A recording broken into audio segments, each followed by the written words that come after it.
Let me start with something uncomfortable. Most people think $10,000 is nothing. It's not impressive. It doesn't sound life-changing.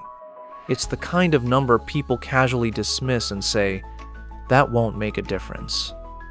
But here's the truth no one tells you. For many adults, that small amount of money is the thin line between dignity and quiet panic. It doesn't buy luxury, and it doesn't buy status. What it buys is something far more valuable. It buys the ability to breathe.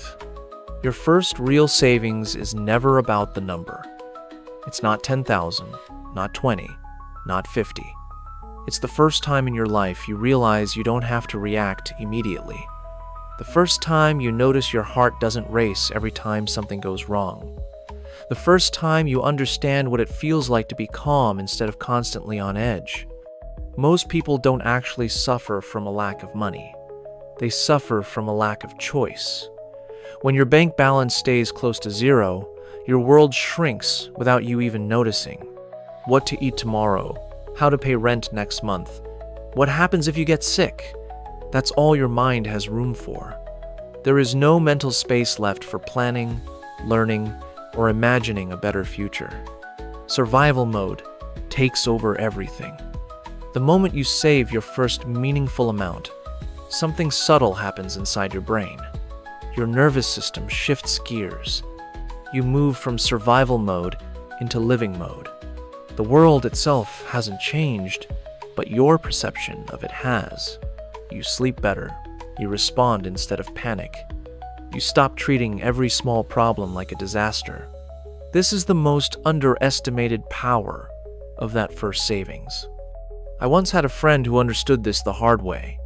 He earned about $500 a month and lived in a crowded neighborhood near the city center. He spent money carefully, almost fearfully. Even ordering food felt like a major decision. He rarely slept well because he knew one small disruption could collapse his entire routine. If work stopped for 3 days, everything would break. After years of discipline, he finally saved his first serious amount of money. Not 10,000, 18,000. That night, he slept deeply for the first time in years. The next day, he walked into a job interview and did something he had never done before. He stood up straight and said, "I can take responsibility. I can handle risk." He got the higher paying role. Later, he told me something I never forgot. He said money gave him courage, and that courage echoed back into his life. This reveals a deeper psychological truth. Money's most important function is not buying things, it's buying yourself back. To understand why, we need to look at how scarcity changes the human brain. Economists call it scarcity cognitive load. Psychologists call it the scarcity effect. When you lack something for a long time, it hijacks your attention. Chronic financial stress weakens the prefrontal cortex, the part of the brain responsible for judgment, planning, and rational decision-making. Your thinking slows down. Your vision narrows. Charlie Munger once said that if you want someone to make bad decisions, all you have to do is force them to choose under fear. Poverty is not a lack of intelligence. It's a brain under pressure. Your first savings is not money. It's an alarm system turning off. Behavioral economics describes this as a buffer zone. When your account contains safety, your nervous system stops signaling danger and starts allowing rest, reflection, and growth. Only then do you have the capacity to learn, to plan, and to say no to bad opportunities. Without that buffer, the brain simply doesn't have the bandwidth to think long-term. But here's the trap. Many people lose this advantage the moment they get it. Why do people spend impulsively right after saving money? Because the entire commercial world is built to monetize your impulses. Sales, installments, limited time offers all exist to trigger dopamine. The pleasure of immediate reward lasts minutes. The bill stays for months. Jim Collins once said, "Short-term rewards are the cheapest form of happiness, while long-term compounding creates real value. A fancy meal feels good for a night.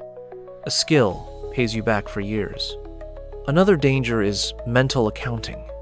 We label money as salary, bonus, reward, or money I can spend. When people save their first meaningful amount, many unconsciously label it as something they deserve to use. Just like that, a chance to change their trajectory disappears. Li Ka-shing once said that when you're poor, money should be used precisely, and when you're rich, money should be used to build the future. Smart people treat money as options. Others treat it as emotional release. This leads to the deepest problem of all. A poverty mindset becomes a mental prison. Long-term scarcity trains the brain to distrust the future. It discourages risk, learning, and self-investment. When faced with the choice between $100 today and $200 in 3 months, the scarcity mindset chooses today, not because it's stupid, but because the future feels unreliable. Your first savings is the first moment you shift from asking, "How do I survive?" to asking, "How do I live better?" So how do you turn that first savings into a foundation for growth? First, treat it as a safety fund, not a spending budget. Its job is confidence, not pleasure. Second, divide it intentionally. 50% for security, 30% for learning, 10% for experiments. Experiments aren't about making money. They're about buying optionality and creating more possible futures. Third, create delayed spending rules. When you feel the urge to spend, wait 48 hours and write down 3 possible consequences. This gives your rational brain time to regain control. Fourth, turn saving into identity. Tell people you trust that you're building a safety fund. Social commitment multiplies discipline. Warren Buffett's first savings was $120, earned delivering newspapers. Later he said it wasn't the money that mattered, it was the feeling of capital.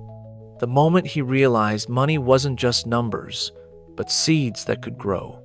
Charlie Munger also said, "The hardest part of life is earning the first $10,000 because it becomes the starting point of future millions."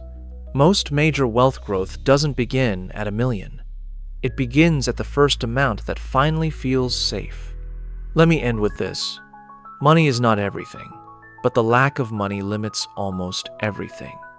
Your first savings, whether it's $10,000, $5,000, or even less, is not about the number. It's the moment you stop being pushed forward by life and start choosing direction. A person's fate rarely changes in a dramatic moment. It changes quietly, at the moment they save their first meaningful amount. That moment creates a crack in the wall. From that point on, you stop being dragged by circumstances. You begin to choose, to judge, and to test the future. That money isn't just money. It's a lighthouse. It's leverage. It's your right to renegotiate with fate.